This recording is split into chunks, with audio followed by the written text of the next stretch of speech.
The last time he walked these halls as humanity's representative, the last time he would stand before the galaxy's most powerful beings as an equal, his weathered face, carved by decades of diplomatic battles and sleepless nights, negotiating humanity's place in the cosmos, showed no emotion. But his hands told a different story, clenched into fists so tight his knuckles had gone white. They betrayed the volcanic rage burning beneath his carefully maintained diplomatic composure. Every scar on those hands had been earned protecting the very beings who were about to cast humanity into exile. "The vote is final," declared High Counselor Vexera, her alien features twisted with what humans might recognize as disgust mixed with fear. Her voice carried the authority of someone who had just made the most consequential decision in galactic history. Humanity is hereby banned from all military operations, effective immediately. The chamber erupted like a dam bursting. Representatives from 847 species each, one a civilization that had once begged for human protection, exploded into approving chittering, harmonious humming, and various alien expressions of relief. The crystalline walls amplified their celebration, creating a symphony of betrayal that cut through Marcus like a laser blade. He watched them celebrate with cold fury. These same beings had contacted him in the dead of night during the Centauri crisis, their transmissions filled with panic and desperation. Their combined fleets, thousands of the most advanced warships in the galaxy, couldn't stop a single rogue AI from consuming 3 entire star systems. It had taken just one human battle group, led by Admiral Sarah Chen, to end the threat in under 72 hours. But here's the thing about saving one's life: sometimes they never forgive you for seeing them at their weakest. "You're making a mistake," Marcus said, his voice cutting through the celebration like a blade through silk. Oh. The chamber fell silent so quickly you could have heard a pin drop in the vacuum of space. "We saved your worlds. We bled for your people. Our children died protecting yours. That's precisely why you're too dangerous," hissed Counselor Tishra, her serpentine form coiling with nervous energy. Her scales had shifted to the deep purple that indicated extreme agitation in her species. "Your species doesn't fight to annihilate. You don't seek victory, you seek extinction of your enemies." The accusation hung in the air like a toxic cloud. Marcus felt the weight of every human military victory, every strategic decision that had prioritized efficiency over mercy. They weren't wrong. Humanity had developed a reputation for ending conflicts with brutal finality. But wasn't that what you wanted from your protectors? To ensure the nightmare never returned? The vote had been unanimous, 846 to 1. Only humanity had voted against their own exile from warfare. Even their closest allies had abandoned them. The Altarian Federation, whose homeworld humanity had liberated from the synthetic plague. The Kepler Alliance, whose trade routes human patrols had kept safe for 3 decades. The Vega Collective, whose first contact with humanity had resulted in the most profitable partnership in galactic history. All of them had voted for humanity's banishment. Marcus straightened his uniform one final time, his fingers tracing the medals that represented 50 years of alliance, cooperation, and shared victory. Each one told a story of human sacrifice for galactic peace. The Silver Star of Proxima for the battle where Commander James Rodriguez single-handedly held off an entire fleet to evacuate civilian transports. The Golden Nebula for the defense of the Titan shipyards, where Lieutenant Colonel Maria Santos led a suicide charge that saved the galaxy's largest manufacturing facility. "When the darkness comes, and it will come, remember that you chose." This, he said, his voice carrying the weight of prophecy, turned and walked away, leaving behind everything humanity had built in the galactic community. The partnerships, the trade agreements, the mutual defense pacts, all of it dissolved in the space of a single vote. The galaxy exhaled in relief as the doors sealed behind him. The human war machine, with its terrifying efficiency and creative brutality, was finally caged. Their fleets were decommissioned under Council supervision, their weapons destroyed in elaborate ceremonies broadcast across the galaxy. Their soldiers sent home to become farmers and teachers. Peace reigned for 50 years. But you know what they say about the best-laid plans of mice and men? The universe has a sense of humor. It's usually dark, in the void between galaxies. Where space itself seemed to hold its breath, something ancient stirred. It had been sleeping for eons, waiting for the right moment to feed. The outer colonies went silent one by one, their final transmissions filled with screams that no universal translator could interpret. The monitoring stations detected energy signatures that defied physics, gravitational anomalies that suggested the presence of something impossibly massive. The Devourers had found them, and humanity. Galaxy's most effective military force was forbidden to fight back. The irony was so perfect it was almost poetic. The Council had spent 50 years creating the most peaceful, cooperative civilization in galactic history. They had eliminated war, resolved conflicts through mediation, and built a society based on mutual understanding and respect. It was everything they had dreamed of when they cast out the warrior species that had protected them for so long. But they had forgotten one crucial detail. Peace is not the absence of conflict. It's the presence of justice enforced by strength. And they had just exiled the only species capable of providing that strength, as the first reports of vanished colonies reached the council chambers. A chilling realization began to dawn. It created a perfect garden, beautiful, harmonious, and utterly defenseless. Something hungry was coming to harvest it. The question wasn't whether they would swallow their pride and beg for humanity's help. The question was whether humanity would still be willing to save them after 50 years of exile. But that's a story for another day. If you want to understand how small decisions compound into massive consequences over time, like the Council's choice to prioritize comfort over security, check out our next video about the incredible power of compounding. Because sometimes the smallest choices create the biggest changes. Understanding that principle might just change your life. Commander Jake Morrison's hands trembled as he stared at the tactical display, watching 12 million lives simply vanish from existence. The mining colony of New Detroit had been there one moment, a thriving industrial hub, bustling with families, workers, and dreams of a better future. The next moment it was gone, not destroyed in a spectacular explosion, like the old war movies. Not evacuated in a heroic rescue. Operation. Just ... gone. As if someone had reached into the fabric of reality and erased it with a cosmic eraser. The silence on the bridge was deafening. 23 years of military service had prepared Jake for many things, but not for watching entire civilizations disappear without so much as a flash of light. His crew-hardened veterans, who had seen conflicts across the galaxy, stared at their screens in stunned disbelief. The only sound was the gentle hum of the ship's systems, oblivious to the horror unfolding before them. "Sir, we're receiving." A distress signal from the Kepler station reported Lieutenant Emily Carter, her voice cracking like thin ice under pressure.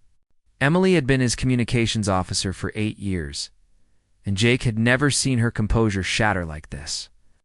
They're saying the stars are going out. Jake's jaw tightened until his teeth ached. Stars going out. In his grandfather's time, when humanity still fought alongside the galaxy's greatest warriors, such words would have triggered an immediate military response. Battle fleets would have been mobilized within hours. Strategic commanders would have been plotting counterattacks before the distress signal finished transmitting. The crimson warning lights bathed the Galactic Council chambers in an ominous glow, casting long shadows across the crystalline walls like blood spilled on pristine snow.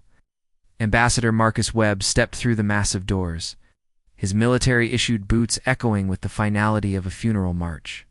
This would be, but those days were gone, buried under 47 years of enforced peace that had made the galaxy soft as butter left in the sun. The Galactic Defense Fleet. Once a formidable force that could have faced down the ancient destroyer, fleets of the Void Wars now consisted mostly of ceremonial vessels and patrol ships designed for crowd control, not combat. Their weapons were calibrated for stunning rioters, not destroying cosmic horrors. Their shields were optimized for deflecting protest signs, not surviving encounters with entities that consumed reality itself. "Patch me through to the Council," Jake ordered, though he already knew what they would tell him. "Sir, they've already deployed the Harmony Fleet," Emily replied, her fingers dancing across her console with the desperate efficiency of someone clinging to routine in the face of the impossible. 2,000 ships, the largest force assembled since the unification. Wars. Jake's blood ran cold, and for a moment he felt like he was drowning in ice water. He'd studied the old records back when such things were still legal for humans to access, before the Historical Restriction Act had classified most of humanity's military achievements as potentially destabilizing information. The Harmony fleet was impressive by current standards, efficient, equipped with the latest in defensive technology, and powered by the most advanced fusion cores in the galaxy. But here's the thing about bringing a knife to a gunfight. Sometimes you don't even realize you're holding a butter knife until it's too late. The battle lasted exactly 17 minutes and 34 seconds. Jake knew because he watched the entire thing unfold on long-range sensors, timing it with the precision of a man watching his own execution. 2,000 of the galaxy's finest warships, crewed by the best and brightest from dozens of species, engaged the Devourers at the edge of the Void Nebula. 17 minutes later, 37 ships limped home. That's a casualty rate of 98.15%. For those keeping score at home, the survivors who made it back weren't the same beings who had left. Their crews babbled about creatures that phased through dimensions like ghosts walking through walls. Entities that learned and adapted faster than any tactical computer could process. They spoke of weapons that ate energy and spat it back as something else entirely, of defenses that turned into attacks without warning. "They're not ships," gasped Admiral Keshrin, his compound eyes reflecting pure terror as he delivered his after-action report. The proud insectoid warrior who had once led the liberation of the Outer Rim colonies now shook like a leaf in a hurricane. "They're living nightmares. They consumed our quantum torpedoes and spat them back at us as dark matter. They turned our own shields into weapons against us." Jake felt a familiar anger building in his chest, the same rage that had driven humanity to victory in 100 conflicts, the same fire that had burned in his grandfather's eyes when he talked about the old days. But now that rage was impotent, caged by the very beings who desperately needed it unleashed. It was like being a firefighter forced to watch a building burn while your equipment sat locked in a shed. "What about the human colonies?" he asked. Though he already knew the answer. "Quarantined," Emily replied, her voice flat with resignation. "The Council's maintaining the blockade. No human vessel is allowed to leave the Terran sectors."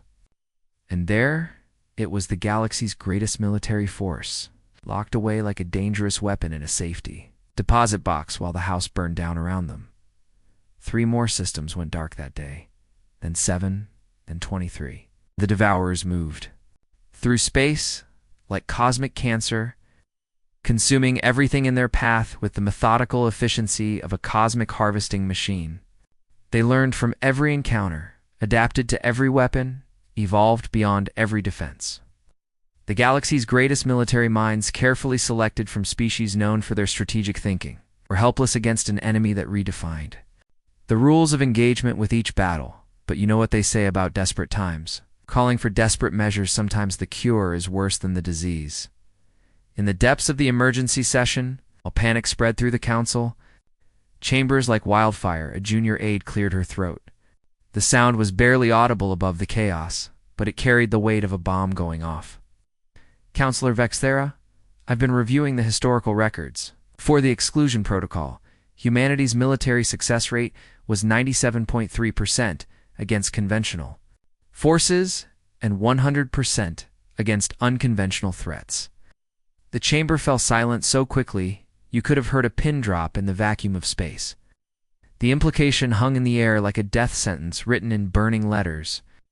Every delegate suddenly remembered why they had been so eager to cage humanity in the first place. "They're contained," Vexetta said slowly, her voice carrying the hollow hope of someone trying to convince herself as much as others. "The humans have been isolated for 50 years. They've forgotten how to fight."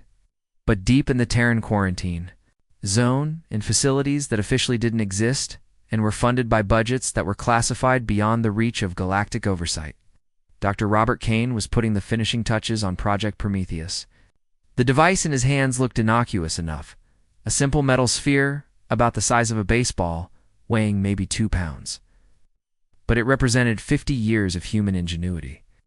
50 years of preparation for a war the galaxy had forbidden them to fight. "Sir," his assistant, Dr. Lisa Park, reported from her station, her voice tight with anticipation. "We're detecting massive gravitational anomalies at the edge of the quarantine zone. The Devourers are approaching human space." Kane's weathered face, marked by decades of working in the shadows on projects that would make the Council's worst nightmares look like bedtime stories, broke into a grim smile. "Then it's time to show the galaxy what humans do when they're really, truly angry." The question hanging in the air was simple. Had 50 years of isolation made humanity weak? Ow. Or had it given them time to become something the galaxy had never imagined? The answer would determine whether civilization survived or became just another meal for the cosmic horror bearing down on them. Want to understand how small decisions compound into massive consequences over time, like the Council's choice that led to this moment? Check out our next video about the incredible power of compounding. Because sometimes the smallest choices create the biggest changes. The Council's messenger ship approached Earth's orbital stations like a beggar approaching a king's castle, its transponders screaming every emergency code in the galactic database with the desperation of someone who had run out of options. Ambassador Tishra sat in the pilot's chair, her serpentine form coiled with anxiety as she watched the approaching human defenses through the view screen. She had volunteered for this mission in a moment of diplomatic courage and decision. She was already regretting as human defensive systems locked onto her vessel with targeting arrays that definitely shouldn't have existed. The weapons tracking her ship moved with a fluid precision that made her primitive brain scream warnings. These weren't the crude kinetic cannons she remembered from her last visit to human space 50 years ago. These were something else entirely, devices that seemed to bend light around them, weapons that hummed with energies her sensors couldn't identify. "Permission to dock," she transmitted, her voice barely steady, despite decades of diplomatic training. "Ambassador," came the reply from Station Commander David Brooks, his tone carrying the dry humor of someone who found irony in desperate situations. "You're about 47 years too late for a social call." The docking bay that received her was nothing like the crude human facilities she remembered from the archives. The architecture was too advanced, too integrated, like someone had taken the blueprints for reality itself and made improvements. The walls seemed to shift and flow, not quite solid, not quite energy. The humans who greeted her moved with a purpose that spoke of decades of preparation for something terrible, every gesture calculated, every movement precise. But here's what really made her scales crawl. They were smiling. Not the forced diplomatic smiles she was used to, but the genuine expressions of people who had been waiting a very long time for this exact moment. General Patricia Hayes met her in a conference room that overlooked Earth's transformed surface through floor 2 ceiling windows that might have been made of crystallized starlight. The planet below wasn't the blue-green world of human origin that she remembered from her diplomatic briefings. It was something else entirely, a world that seemed to exist in multiple dimensions simultaneously, cities rising like impossible dreams made manifest. Orbital structures hung in space around the planet like jewelry on a cosmic scale, each one seeming to bend space-time around them in ways that made her eyes water to look at directly. Construction projects stretched across the horizon, building things that made her primitive brain scream warnings about violations of fundamental physical laws. General Hayes, Tishra began, her serpentine form coiling nervously as she tried to maintain diplomatic protocol in the face of the impossible. "The Council formally requests the Council banned us from war," Hayes interrupted, her voice carrying the cold authority of someone who had spent decades preparing for this moment.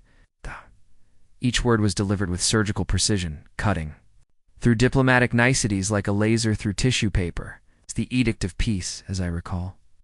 We were deemed too dangerous, too unpredictable." The general stood with her hands clasped behind her back, staring out at the transformed Earth with the satisfaction of someone who had spent half a century preparing for a single conversation. Her uniform bore no insignia of rank or nation, just the simple practical design of someone who valued function over ceremony. The situation has changed, Tysra said desperately, abandoning diplomatic protocol in favor of raw honesty. The Devourers aren't like anything we've encountered. Adapt, they learn, they consume. 47 worlds have fallen in the past week alone. Hayes nodded thoughtfully, as if she was discussing the weather rather than the systematic annihilation of galactic civilization. And now, you want the demons back? The blunt statement hit like a physical blow, stripping away the last pretense of diplomatic courtesy. Tysra's scales shifted to colors that indicated extreme, distressed deep purples and sickly yellows that had no equivalent in human emotional expression. We made a mistake. The council acted in fear, not wisdom. Humanity's military expertise is needed. Needed. Hayes asked, turning from the window with the slow deliberation of a predator sizing up prey. 47 years ago, we were too dangerous to exist. Now we're needed. Tell me, Ambassador, what's changed? Are we suddenly less dangerous? Or are you suddenly more desperate? The question hung in the air like a loaded weapon. Tysra realized she was trapped between honesty and diplomacy, and honesty was winning by a landslide. The Devourers are a problem. Hayes finished with the casual confidence of someone discussing a minor inconvenience, and humans have always been very good at solving problems. The question is, are you prepared for how we solve this one? She gestured to the window, where the impossible cityscape of transformed Earth stretched to the horizon like a fever dream made real. You assumed we'd grow soft in isolation, that we'd forget how to fight. But you made a fundamental error about human nature, Ambassador. We don't just prepare for the wars we know about. We prepare for the wars we can't even imagine. Tysra's blood ran cold as the implications sank in. What do you mean? You're about to find out, Dr. Kane? Would you? Join us. The human scientist who entered the room carried himself with the confidence of someone who had spent decades preparing for this moment. His eyes held the same calculating intelligence that had once made alien species uncomfortable during humanity's military campaigns, but now it was magnified by decades of focused purpose and unlimited resources. The Devourers, he said, without preamble, diving straight into the heart of the matter, like a surgeon making the first incision, are impressive. They consume quantum energy, adapt to conventional weapons, learn from every encounter. Very sophisticated. But they're still bound by the fundamental laws of physics. You're not, Tysra asked. Though she was beginning to suspect she didn't want to know the answer, Kane's smile was terrifying in its genuine warmth. We've been working on that. The galaxy banned us from war, but they never banned us from redefining what war means. Show her, Lisa. Dr. Lisa Park activated a device that looked like nothing more than a simple metallic cube. Conference room briefly existed, in 7 different configurations simultaneously, while remaining a single location. The coffee cup on the table achieved the impossible state of being both full and empty until someone observed it directly, at which point it collapsed back into a single state with an almost audible sigh. Impossible, Tysra breathed, her voice barely a whisper. That's what we thought too, Hayes said with the casual tone of someone discussing yesterday's weather. Until we realized that impossible is just another tactical limitation to overcome. The Devourers adapt to weapons and strategies. But can they adapt to having their existence questioned on a fundamental level? The demonstration continued like a magic show performed by gods. Weapons that fired concepts rather than energy. Projectiles that consisted of restructured mathematical principles. Soldiers who had learned to fight in dimensions that existed only as theoretical constructs. There. Training videos showing combat techniques that violated several laws of physics. Ships that could convince space-time to forget they had ever been damaged, healing themselves by editing their own history. 50 years, Hayes said as the demonstrations concluded, her voice carrying the weight of decades of preparation. 50 years of isolation, of being told we were too dangerous to participate in galactic civilization. Do you know what humans do when they're given 50 years to prepare for a war they've been forbidden to fight? Tysra's scales had shifted to colors that had no names in any language.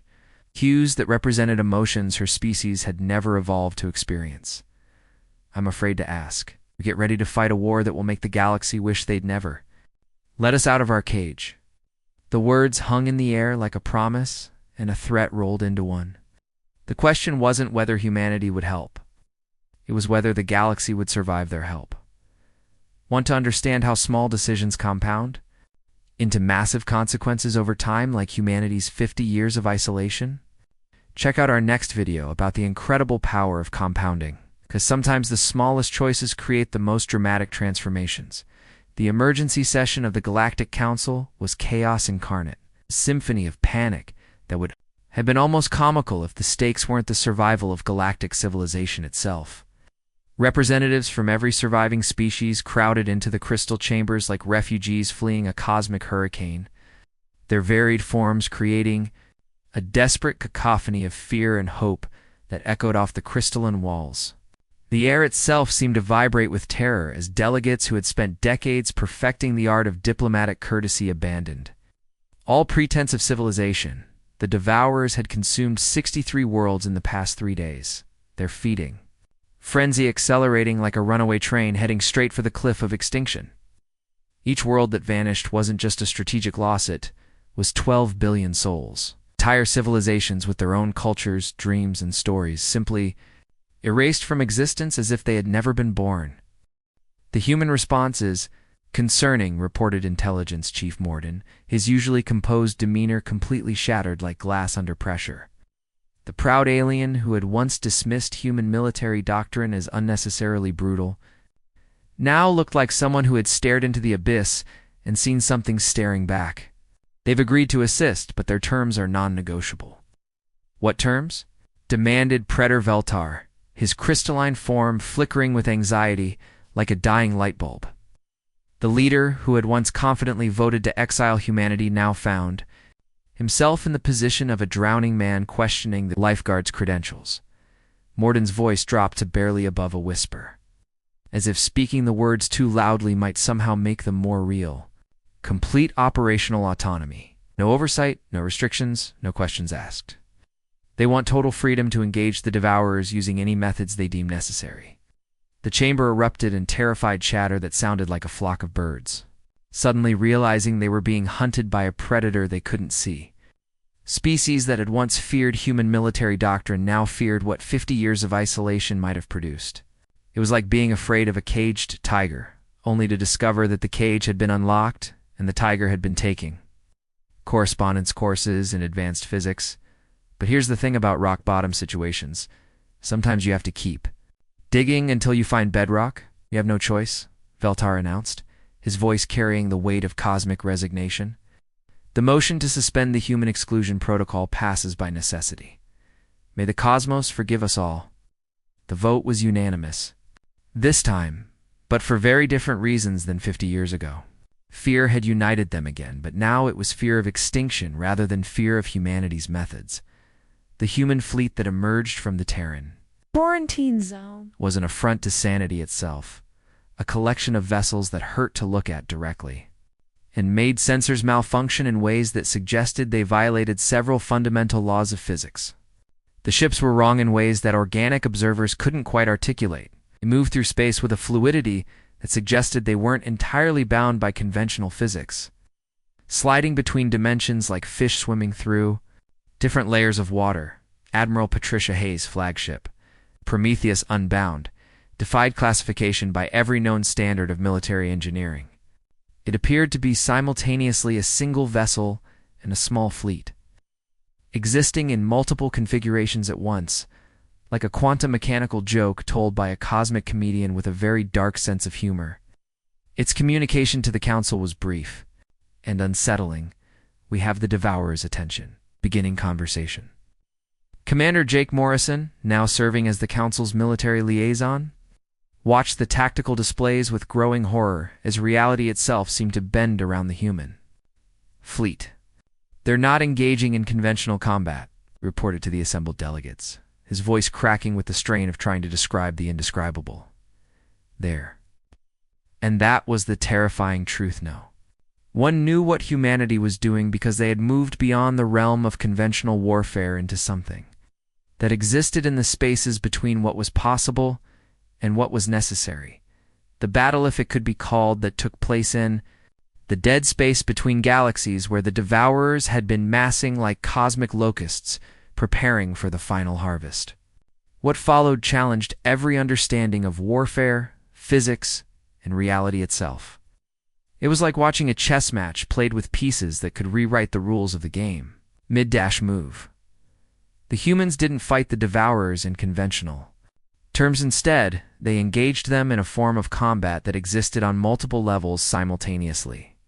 Fighting battles in dimensions that existed only as mathematical theories.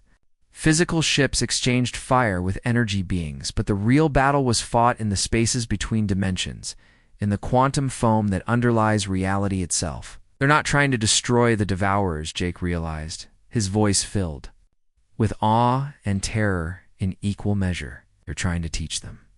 What the galaxy witnessed was unprecedented in the annals of cosmic conflict. Humanity engaged in warfare by redefining the nature of conflict itself. They convinced space-time to forget that the Devourers existed in certain locations while simultaneously allowing them to exist in others. They used weapons that fired concepts rather than energy, ammunition that consisted of restructured mathematical principles that made reality more flexible about what was and wasn't possible. The Devourers, for their part, tried to adapt with the same relentless efficiency that had made them such a terrifying threat. They consumed the new energies, learned the new tactics, evolved beyond their previous limitations like cosmic predators upgrading their hunting techniques. But for every adaptation, humanity introduced a new impossibility. When the Devourers learned to phase shift through 7 dimensions, humans began fighting in dimensions that existed only as theoretical constructs. It was like watching someone play 4-dimensional chess while their opponent was still trying to figure out checkers. "My God," whispered Dr. Kane, monitoring the battle from the human command center. His voice filled with the wonder of someone witnessing the impossible made manifest. They're actually doing it. They're convincing the Devourers that they've already won. The climax of the engagement was beyond description. Existing in that space between language and understanding, where words simply weren't adequate to convey the magnitude of what was happening, the humans appeared to convince the Devourers that they had already consumed everything, had already achieved perfect adaptation, had already won the ultimate victory that they had been seeking across eons of cosmic hunger. In that moment of cosmic triumph, something beautiful and terrible happened. The creatures simply ... stopped. Not destroyed, not defeated, but transformed into something that no longer needed to consume, because it had already consumed everything that could be consumed. The Devourers became gardeners of the void, tending to the spaces between galaxies with the same dedication they had once applied to consumption. They began cultivating new forms of existence, nurturing possibilities that had never been imagined, becoming shepherds of cosmic potential rather than destroyers of cosmic reality. When the human fleet returned to normal space, Admiral Hayes' message to the Council was characteristically brief. Conversation concluded. The Devourers have learned a new way of being. They're no longer interested in consuming civilization. They're interested in cultivating it. The galaxy was safe, but at a cost that would take generations to understand. Humanity had saved them, all by rewriting the fundamental nature of existence itself, proving that sometimes the most dangerous weapon isn't destruction, it's the power to convince your enemy that they've already won. Want to understand how small decisions compound into massive transformations over time, like humanity's 50-year preparation that saved the galaxy? Check out our next video about the incredible power of compounding, because sometimes the smallest investments create the most dramatic results. The aftermath of the Devourer War left the galaxy fundamentally changed. It's like a house that had survived a tornado, only to discover that the storm had rearranged not just the furniture, but the very laws of physics that governed how furniture could exist. The council chambers, once filled with the confident chatter of species secure in their peaceful existence, now echoed with the hushed whispers of beings who had witnessed something that challenged their understanding of reality itself. You know, that feeling when you realize the world is far stranger and more dangerous than you ever imagined. That was the entire galaxy right now. Admiral Patricia Hayes stood before the assembled representatives like a teacher addressing students who had just learned that their basic understanding of mathematics was completely wrong. Her uniform bore no insignia of rank or nation, just the simple, practical design of someone who had transcended such earthly concerns. She had requested this final meeting, and despite their bone-deep fear of what humanity had become, the council had agreed. They owed humanity that much, and probably a whole lot more. "Members of the council," she began, her voice carrying the weight of 50 years of preparation and one impossible victory that had rewritten the rules of cosmic conflict. "The threat has been neutralized. The Devourers are no longer a danger. 2. Galactic civilization." A ripple of relief passed through the chamber like a wave washing over a beach. But it was tempered by the knowledge that humanity had achieved something that defied understanding. It was like being told that your house fire had been put out, but the firefighters had accomplished it by convincing fire that it didn't really want to burn things anymore. "How?" asked Praetor Veltar, his crystalline form still flickering with residual anxiety like a neon sign with a loose connection. "How did you convince them to stop?" Hayes' smile was enigmatic, carrying the satisfaction of someone who had spent decades preparing for this exact question. "We taught them that victory isn't about consumption, it's about understanding. The Devourers spent eons consuming energy and adapting to opposition. We showed them that they had already achieved perfect adaptation by learning to exist in harmony with what they once sought to destroy." The explanation hung in the air like a riddle wrapped in a paradox, seasoned with a healthy dose of impossibility. "And now?" asked Ambassador Tishra, her serpentine form coiled with nervous energy as she tried to process implications that her brain wasn't equipped to handle. "Now they tend the spaces between galaxies, cultivating new forms of existence that we can barely comprehend," Hayes replied with the casual tone of someone discussing weekend gardening plans. "They've become gardeners of possibility itself." The implications hung in the air like a dense fog of existential dread. Humanity had saved the galaxy by redefining the nature of existence itself. But what did that mean for the future? It was like discovering that your neighbor had solved a home invasion by convincing the burglars to become professional landscapers effective, but raising some serious questions about what other surprises might be waiting in the wings. "The exclusion protocol," Veltar said slowly. Each word carefully measured like someone walking through a minefield. "It will remain in effect." Hayes nodded with the finality of someone who had thought this through from every possible angle. "At our request, the galaxy needs time to process what has happened. We need time to understand what we've become. The quarantine serves everyone's interests." "And if another threat emerges?" asked Intelligence Chief Morden, voicing the question that was keeping every delegate awake at night. "Then you'll know where to find us," Hayes replied, her tone carrying both promise and warning in equal measure. "But understand, the next time you need demons, make sure you're prepared for what demons become when they have 50 years to evolve." Commander Jake Morrison, who had watched the entire proceedings with growing comprehension, finally spoke with the clarity of someone who had just solved a puzzle that had been bothering him for decades. "You've been preparing for this from the beginning, haven't you?" The exclusion protocol wasn't a punishment, it was an opportunity. Hayes' expression softened slightly, showing a glimpse of the human being beneath the cosmic guardian. "Jake, what would you do if someone told you that you were too dangerous to exist? That your very nature was a threat to galactic peace?" "I'd prove them wrong," he said immediately, with the reflexive honesty of someone stating an obvious truth. "Or," Hayes countered with the patience of a teacher leading a student to an important realization, "you'd prove them right in ways they never imagined." The council was correct. Humanity was too dangerous for the galaxy they were trying to build. But they were wrong about what that danger represented. She gestured to the displays showing the transformed space where the Devourers had once fed. Now blooming with impossible gardens of crystallized possibility, we weren't dangerous because we were violent. We were dangerous because we refused to accept that impossible is a permanent condition. The galaxy wanted peace, stability, predictability. We represent chaos, change, evolution. And now, Tysha asked, though she seemed almost afraid of the answer. Now we return to our gardens, Hayes said, with the satisfaction of someone who had completed a 50-year project. We continue our work, our preparation, our evolution. The galaxy is safe, but safety is temporary. There will always be another threat, another impossible enemy, another challenge that requires impossible solutions.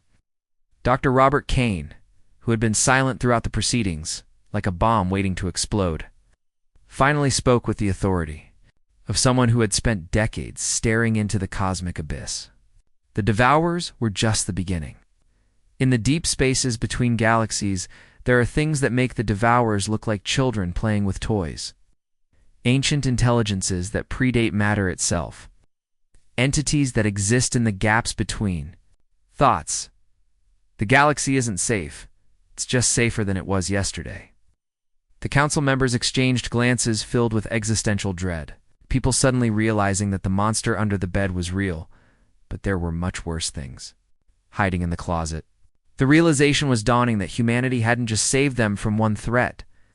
They had revealed the existence of countless others lurking in the shadows of cosmic reality. How long? Beltar asked, with the desperation of someone trying to plan for the unplannable. How long do we have? Hayes shrugged with the casual indifference of someone who had learned to live with cosmic uncertainty. Time is relative. Could be centuries, could be millennia, could be next week. That's why we'll keep preparing, keep evolving, keep pushing the boundaries of what's possible. As the meeting concluded, the council members filed out with the weight of cosmic responsibility on their shoulders. Like parents who had just learned that their children's safety depended on forces beyond their comprehension. They had created a civilization based on peace and cooperation. But they had also created a universe where that civilization could only survive through the protection of beings who existed beyond their understanding. Admiral Hayes remained behind, looking out at the stars through the crystal dome of the council chambers, like a guardian contemplating an infinite vigil. Commander Morrison approached her, his expression thoughtful. "Do you think we did the right thing?" he asked. "We did the necessary thing," she replied with the certainty of someone who had made peace with impossible choices. "The galaxy banned us from war because they were afraid of what we might become. They never considered that we might become something they needed. And what have we become?" Hayes smiled, and for a moment she looked almost human again. "We've become the guardians of impossible things. The protectors of a universe that doesn't want to be protected. The demons that keep the real monsters at bay. In the depths of space, where the Devourers now tended their gardens of possibility. New forms of existence bloomed in the cosmic void, like flowers made of crystallized dreams. The galaxy slept peacefully, guarded by demons who had learned to make nightmares into dreams. The war was over, but the conversation between humanity and the cosmos had just begun. And somewhere in the deep spaces between galaxies, ancient things stirred with interest. Drawn by the scent of a species that had learned to redefine the nature of existence itself. Want to understand how humanity's 50-year preparation compounded into cosmic transformation? Check out our next video about the incredible power of compounding, because sometimes the smallest investments create the most dramatic results.